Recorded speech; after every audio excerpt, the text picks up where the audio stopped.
Hey friends, Kathryn here from Research Rockstar. Thanks for joining us here today. And today we've got a really great topic. Today we're going to talk about facilitating end of project meetings. And I do have a special guest I'm going to be introducing here in just a minute.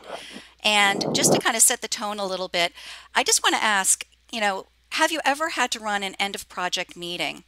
Now, sometimes in market research and customer insights, we do big presentations, but also there are times where we're really running more working meetings, meetings where we're meeting with colleagues to present the results. And these are really important meetings. We have a lot of things we need to do, and we have some specific things we want to accomplish. But sometimes it can feel a little stressful. And from time to time, I've heard from Research Rockstar students that having these meetings go smoothly can sometimes be a bit stressful for them. How do they do this in a way so that at the end of the meeting, they accomplish what they need to accomplish?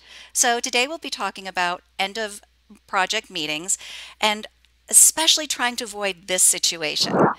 We've all been in meetings where, frankly, it's been boring, right? And we want to avoid that. Nobody wants to have a meeting that's boring. We want to make sure we've got this opportunity to really engage our readers, our clients. So today I'm very happy because we have a very special guest, Carol Galvin, joining us today. And Carol is somebody I've known in the research industry for quite some time. And she's got a great amount of experience to share with us on this topic. Carol's been in market research and insights for over 30 years, most recently as a distinguished market intelligence professional and team lead at IBM. So she's got a lot of experience on the client side and specifically also in tech. So I think she has some really great experiences that she can share with us. So thank you for joining me here today, Carol. Thank you very much for having me, Kathryn. So Appreciate it. So today what I'd like to do is I've prepared a couple of questions I'd like to go over. So just to start off, can you help me understand from your experience, have you ever had one of those project results meetings go off track? Have you had that experience? Oh, quite a bit. Even when you least expect it. It's always that curveball that you hate to see coming at you, but it happens. And it happens more times than I want to remember. So it's something we aspire not to happen, but when it does, we work really hard to try to self-correct it, as it were.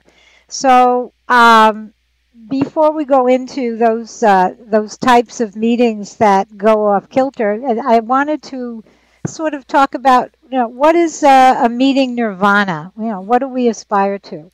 And for me, working within tech companies, the highlight would be you finished your project, well, the research itself, and you're having this meeting with key executives, and you're not focusing on the specific data itself, but you're focusing on the implications and the conclusions and some action plans, recommendations based on the data that would help the client based on their business need for having the research, what prompted the research in the first place.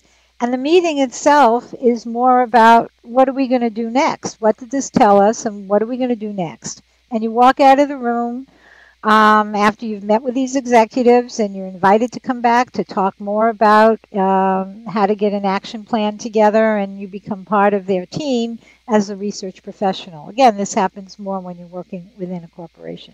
So if this is how we define goodness and success, why do meetings go awry, as Kathryn asked me? And I kind of summed up three kinds of situations that I've had to deal with in my long career, as it were.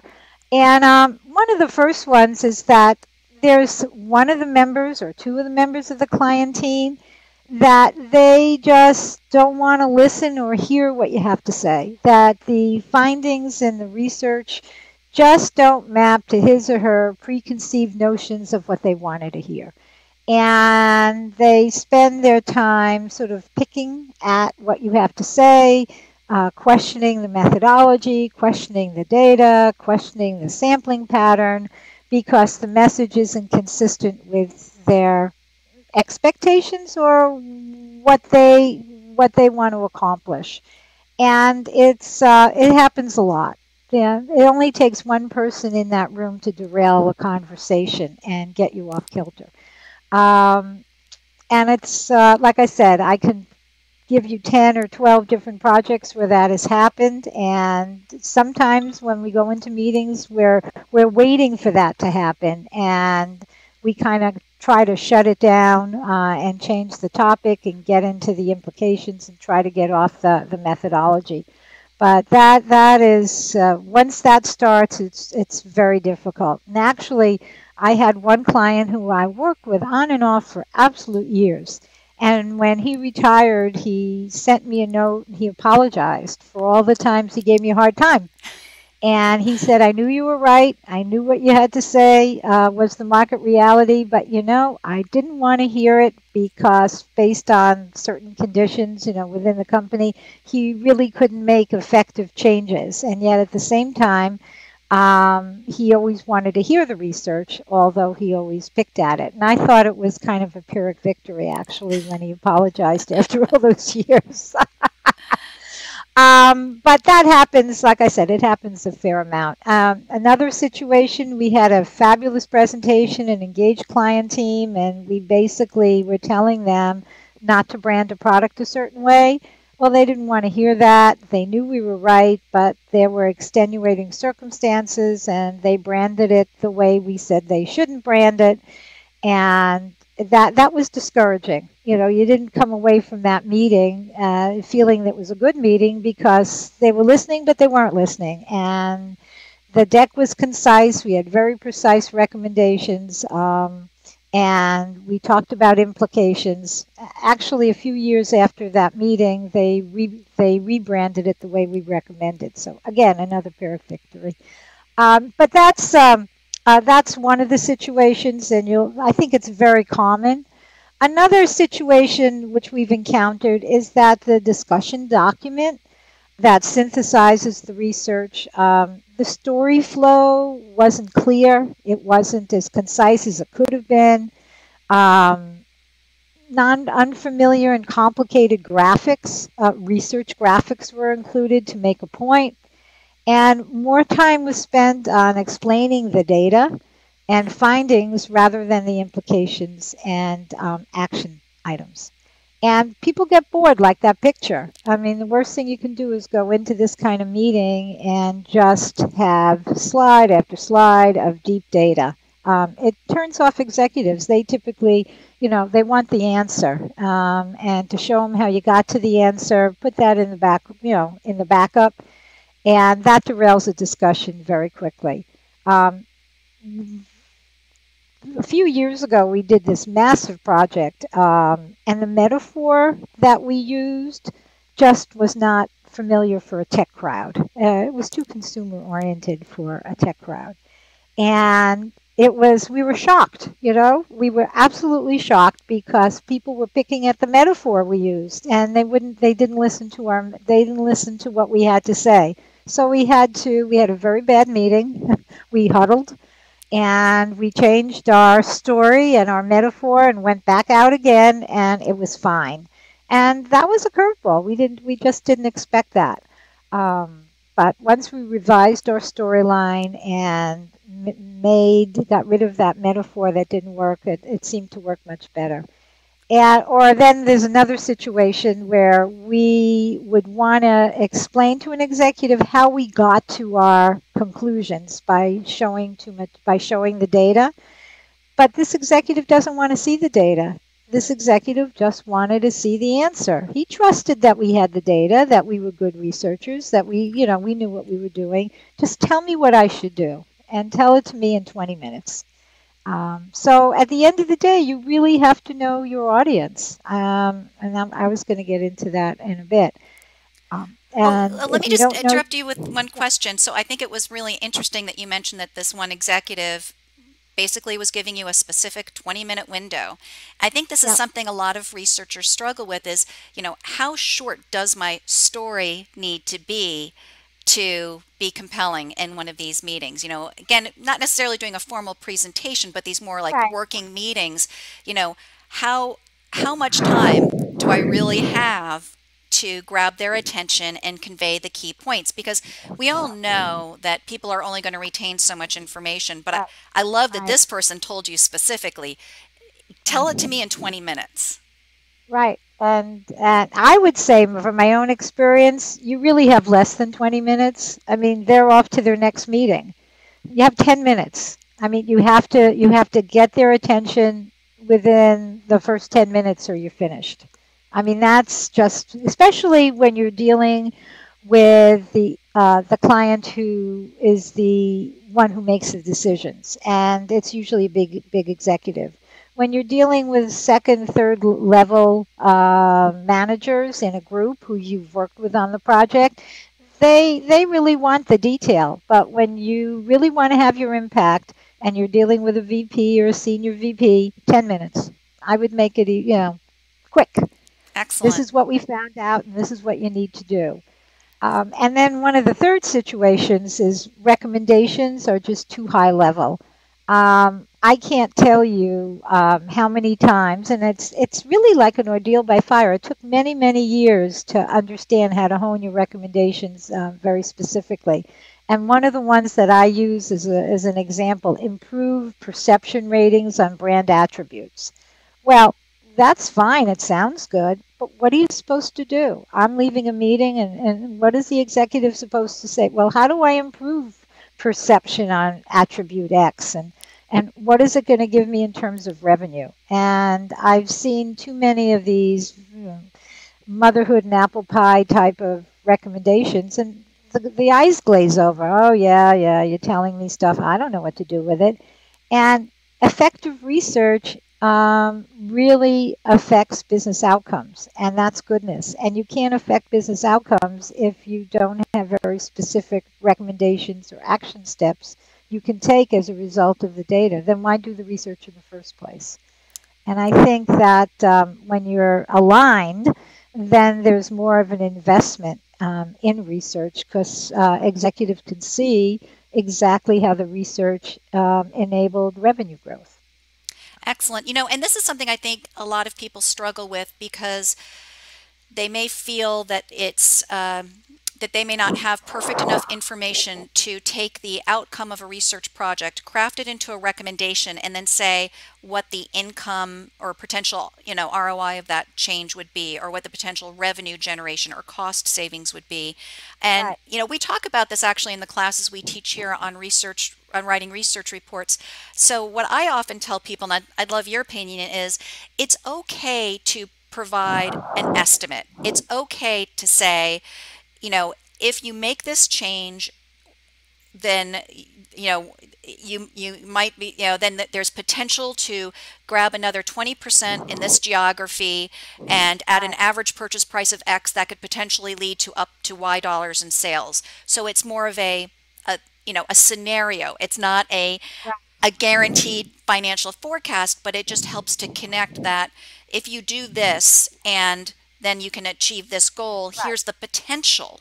So it doesn't have to be Right. super precise. What do you think? No, no, I agree. If you can tie it to the world in which the executive lives, in a scenario basis, they understand that that if they take this, push this lever, then there'll be a positive business outcome. But unless you do some data modeling and you have revenue history, and you can't do it in a vacuum. You have to understand the competitive environment. It's pretty difficult to come out with a precise amount. I mean, I've seen on lots of brand studies where if you improve this attribute, you can increase your consideration by 20%. And then how do you translate that consideration increase into preference and purchase? And so I think most people know it's not precise, but it's better than doing nothing. And it's showing that there will be a response by the market. Excellent. I love it. Thank you. Well, I have Oh, to you confess, you've already actually answered. I was going to ask you to give us 3 tips for mitigating risk, but I think you've already given us one of them, which is about having awesome recommendations.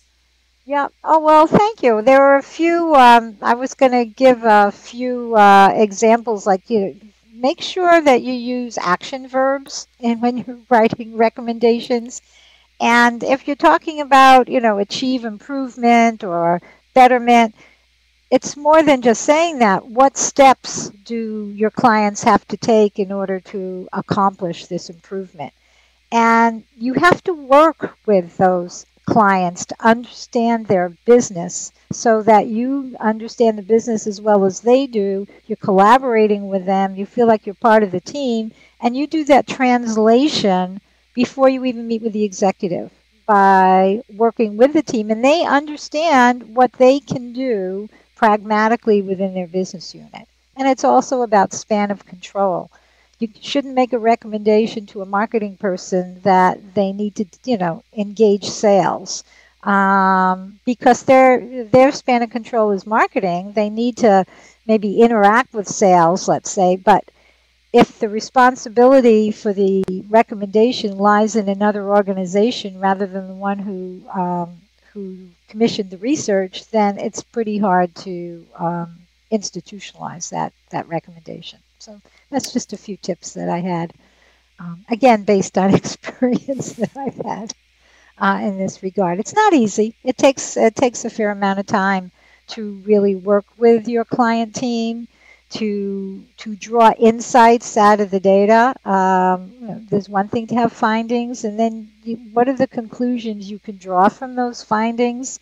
And once you've come up with those conclusions, what do you do in terms of making recommendations based on those conclusions? And when you take those 3 steps, findings to conclusions to recommendations with action steps, then I've always found the meetings have gone much better. I So love that. you have to make time for that. And most of the time you're crunched at the very end of a project. Field work takes longer, and I can't emphasize enough that the insight development should take a couple of weeks. You can't, you've done all this work, you've designed this fabulous project, you have a great sampling plan, but at the end of the day, if you don't take the time to draw the insights and recommendations in a cogent, concise way with your key stakeholders, then it doesn't make a difference how great your project was, because you're not going to be effective in that final meeting. Carol, I really like that you've specified that, and obviously this is a generalization, but after you come out of the field, it really can take a couple of weeks before you, as you say, have that, cogent, precise analysis, the real synthesis that's executive level ready. And I like how you talked a lot also about the collaboration, that it's important to talk to the different business or functional team leaders about the data to make sure that the synthesis and analysis is going to be relevant and on point. Right. You need buy-in across the team. And if you spend the time doing that collaboration across the team, and you are meeting, and then you go into your meeting with the executive, you'll know your client, and you'll be speaking in the key client's language, and you won't have, like your picture showed, people falling asleep around the conference room, because there'll be engagement, because you're talking in his or her language. So I think that it is absolutely critical, this collaboration with what I call the second and third level participants in the research project. That's fantastic. That's great. And I think a lot of people do feel that crunch that you mentioned. They get out of the field and they feel like, oh, maybe data collection went longer than I intended, or something else is going on, and people feel this enormous pressure to turn out a deliverable in a few business days, even if it's a preliminary deliverable. But I love that, we just need to set that expectation.